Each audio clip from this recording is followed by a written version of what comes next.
নমস্কাৰ প্ৰিয় দৰ্শক, প্ৰজ্ঞান ইউনিভাৰ্ছ চেনেলত আপোনালোকক সকলোকে স্বাগতম জনাইছো। আজি আমি কন্যা ৰাশিৰ বাবে এক গুৰুত্বপূৰ্ণ জ্যোতিষ পৰিৱৰ্তনৰ বিষয়ে আলোচনা কৰিম, যিয়ে তেওঁলোকৰ জীৱনত উল্লেখযোগ্য পৰিৱৰ্তন আনিব পাৰে। 2026 চনৰ 22 জুনত বুদ্ধিমত্তা, বাক্য, ব্যৱসায়, কেৰিয়াৰৰ বাবে দায়বদ্ধ গ্ৰহ বুধ গ্ৰহ কৰ্কট ৰাশিলৈ পৰিণত হ'ব। বৈদিক জ্যোতিষত বুধ গ্ৰহক ৰাশিৰ ৰাজকুমাৰ বুলি জনা যায় আৰু ব্যক্তিৰ চিন্তা, সিদ্ধান্ত গ্ৰহণ, যোগাযোগৰ দক্ষতা, শিক্ষা, ব্যৱসায়, চাকৰি, আৰ্থিক অৱস্থাৰ ওপৰত ইয়াৰ প্ৰভাৱ বিশেষভাৱে অনুভৱ কৰা হয়।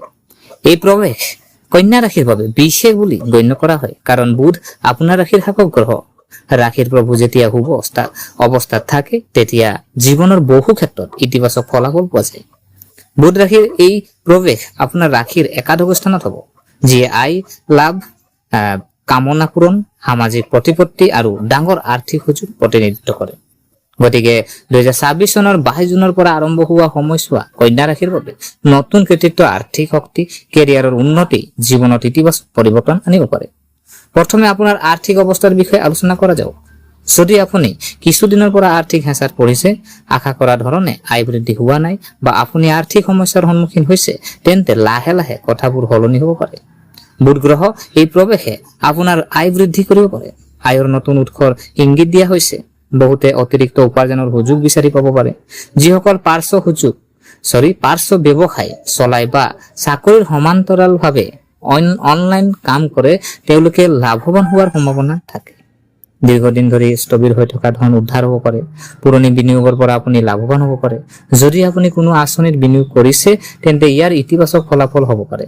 কিন্তু যিকোনো বিনিয়োগ বুদ্ধিমান ৰূপে আৰু বিশেষজ্ঞৰ পৰামৰ্শ লোৱাৰ পিছতহে কৰাটো ভাল। এতিয়া আপোনাৰ চাকৰি আৰু কেৰিয়াৰৰ কথা কওঁ। প্ৰিয় দৰ্শক, এই সময় বিশেষভাৱে নিয়োজিত সকলৰ বাবে উপকাৰী বুলি প্ৰমাণিত হ'ব পাৰে। কৰ্মক্ষেত্ৰত আপোনাৰ প্ৰদৰ্শনৰ শলাগ লোৱা হ'ব। আপোনাৰ কামত আপোনাৰ ঊৰ্ধ্বতন বিষয়াসকল হয়তো আপ্লুত হ'ব।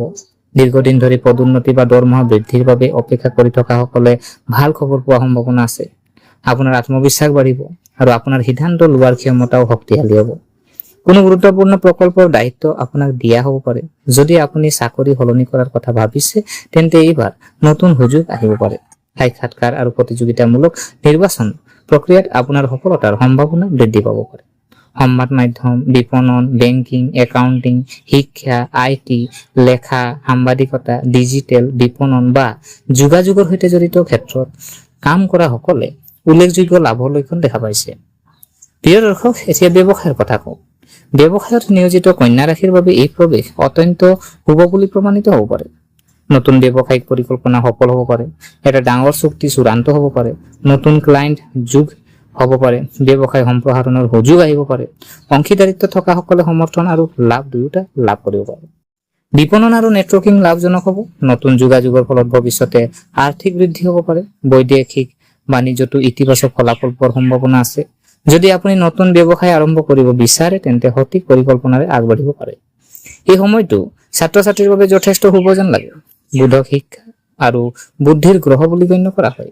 গতিকে ছাত্ৰ ছাত্ৰীৰ একাগ্ৰতা বৃদ্ধি পাব পাৰে। তেওঁলোকৰ পঢ়া শুনাৰ প্ৰতি আগ্ৰহ বাঢ়িব। প্ৰতিযোগিতামূলক পৰীক্ষাৰ বাবে প্ৰস্তুতি চলোৱা ছাত্ৰ ছাত্ৰী সফল হোৱাৰ সম্ভাৱনা। চৰকাৰী চাকৰিৰ বাবে প্ৰস্তুতি চলোৱা ছাত্ৰ ছাত্ৰীয়ে ভাল ফল দেখিব পাৰে। উচ্চ শিক্ষাৰ ক্ষেত্ৰত নতুন সুযোগৰ সৃষ্টি হ'ব পাৰে। বিদেশত পঢ়াৰ সপোন দেখা ছাত্ৰ ছাত্ৰীসকলে লাভ কৰিব পাৰে। ইতিবাচক সংকেত। আপুনি আপোনাৰ শিক্ষাসকলৰ পৰা সমৰ্থন লাভ কৰিব পাৰে আৰু আপোনাৰ কঠোৰ পৰিশ্ৰমৰ ফলত উপযুক্ত ফলাফল পোৱাৰ সম্ভাৱনা আছে।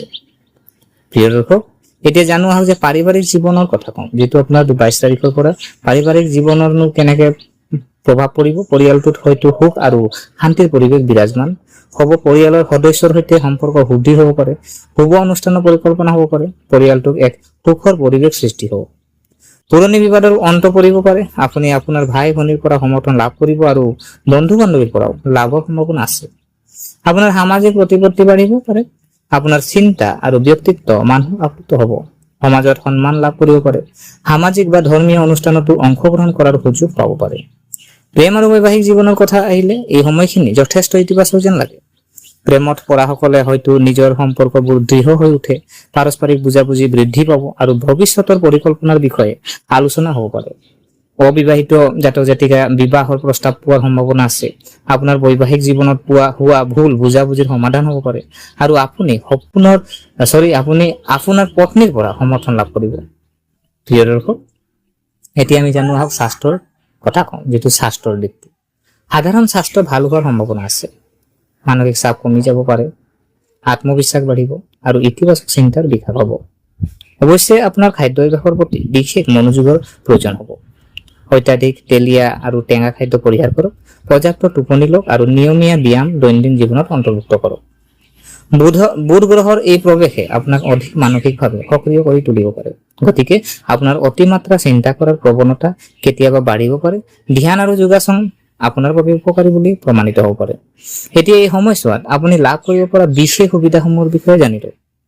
দীৰ্ঘদিনীয়া কামবোৰ সম্পূৰ্ণ হ'ব পাৰে, আৰ্থিক অৱস্থাৰ উন্নতি হ'ব পাৰে, কেৰিয়াৰৰ উন্নতি হ'ব পাৰে, ব্যৱসায়ত লাভ আৰু সম্প্ৰসাৰণ সুযোগ আহিব পাৰে, নতুন চাকৰি পোৱাৰ সম্ভাৱনা থাকিব পাৰে, প্ৰতিযোগিতামূলক পৰীক্ষাত সফলতা বাঢ়িব পাৰে, পৰিয়ালত সুখ বাঢ়িব পাৰে, সামাজিক প্ৰতিপত্তি বাঢ়িব পাৰে, নতুন বন্ধুত্ব আৰু নতুন যোগাযোগ লাভজনক বুলি প্ৰমাণিত হ'ব পাৰে। আপুনি হয়তো ভাগ্যৰ অনুগ্ৰহ লাভ কৰিব। অৱশ্যে প্ৰতিটো গ্ৰহৰ প্ৰৱেশতো কিছু সাৱধানতাৰ প্ৰয়োজন হয়। প্ৰতিটো গ্ৰহৰ প্ৰৱেশত কিছুমান সাৱধান কিন্তু প্ৰয়োজন আছে, যিটো খৰখেদাকৈ আপুনি সিদ্ধান্ত ল'ব নালাগে। অপ্ৰয়োজনীয় বিবাদৰ পৰা আঁতৰি থাকক, বুদ্ধিমান লোকে ধন বিনিয়োগ কৰক, কাকো অতিমাত্ৰা বিশ্বাস কৰাটো এৰক, খং আৰু ইগো নিয়ন্ত্ৰণ কৰক, বক্তৃতাত কথা কোৱাত আপুনি মধুৰতা বজাই ৰাখক। এতিয়া কিছুমান সহজ প্ৰতিকাৰ কথা কওঁ, যিটো আপোনাৰ সহজ কিছু প্ৰতিকাৰ আছে, সেইখিনি আপুনি যদি কৰে আপোনাৰ কাৰণে ফলপ্ৰসূ ভাল হ'ব। বুধবাৰে ভগৱান গণেশক পূজা কৰক, গণেশক দুবৰি বন আপুনি আগবঢ়াওক। দৈনিক 108 বাৰ বুধৰ মন্ত্ৰ ওম বুধাই নম মন্ত্ৰ আপুনি আবৃত্তি কৰক। আটকজনৰ আপোনাৰ দুখীয়া ছাত্ৰ ছাত্ৰী আছে, তেখেতসকলক অধ্যয়নৰ সামগ্ৰী দান কৰক, বা আপুনি সেউজীয়া কাপোৰ, সেউজীয়া শাক পাচলি, দালি এইখিনি আপুনি দান কৰিব পাৰে। গাই গৰুক আপুনি সেউজীয়া পশু খাদ্য খুৱাওক। আৰু এই প্ৰতিকাৰ বুধ আৰু মংগল আৰু অধিক বৃদ্ধি কৰিব পাৰে। প্ৰিয় দৰ্শক, সামগ্ৰিকভাৱে 2026 চনৰ 22 জুনৰ পৰা বুধৰ যিহেতু কৰ্কট ৰাশিলৈ পৰিৱৰ্তিত হোৱাটো কন্যা ৰাশিৰ বাবে অতি শুভ আৰু উপকাৰী বুলি প্ৰমাণিত হ'ব পাৰে। বিশেষকৈ আয়, কেৰিয়াৰ, ব্যৱসায়, শিক্ষা, সামাজিক প্ৰতিপত্তিৰ ক্ষেত্ৰত ইতিবাচক ফলাফল পোৱাৰ সম্ভাৱনা আছে। যদি আপুনি কঠোৰ পৰিশ্ৰম কৰি থাকে, ধৈৰ্য ধৰি থাকে আৰু সঠিক দিশত চেষ্টা কৰে, তেন্তে এই সময়ে আপোনাৰ জীৱনত মহান কৃতিত্ব আৰু সফলতা কঢ়িয়াই আনিব পাৰে।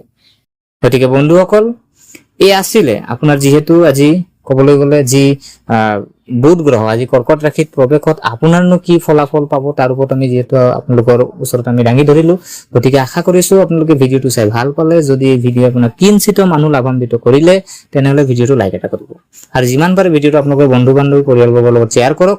আৰু কমেণ্ট বক্সত জয় শ্ৰী গণেশ আপোনালোকে কমেণ্ট লিখি, আৰু আমাৰ চেনেলটো যদিহে এতিয়ালৈকে ছাবস্ক্ৰাইব কৰা নাই, অনুগ্ৰহ কৰি ছাবস্ক্ৰাইব কৰি আমাক উৎসাহিত কৰিব বুলি আশা থাকিলে পুনৰ লগ পোৱাৰ প্ৰতিশ্ৰুতিৰে আজিলৈ বিদায় মাগিলো।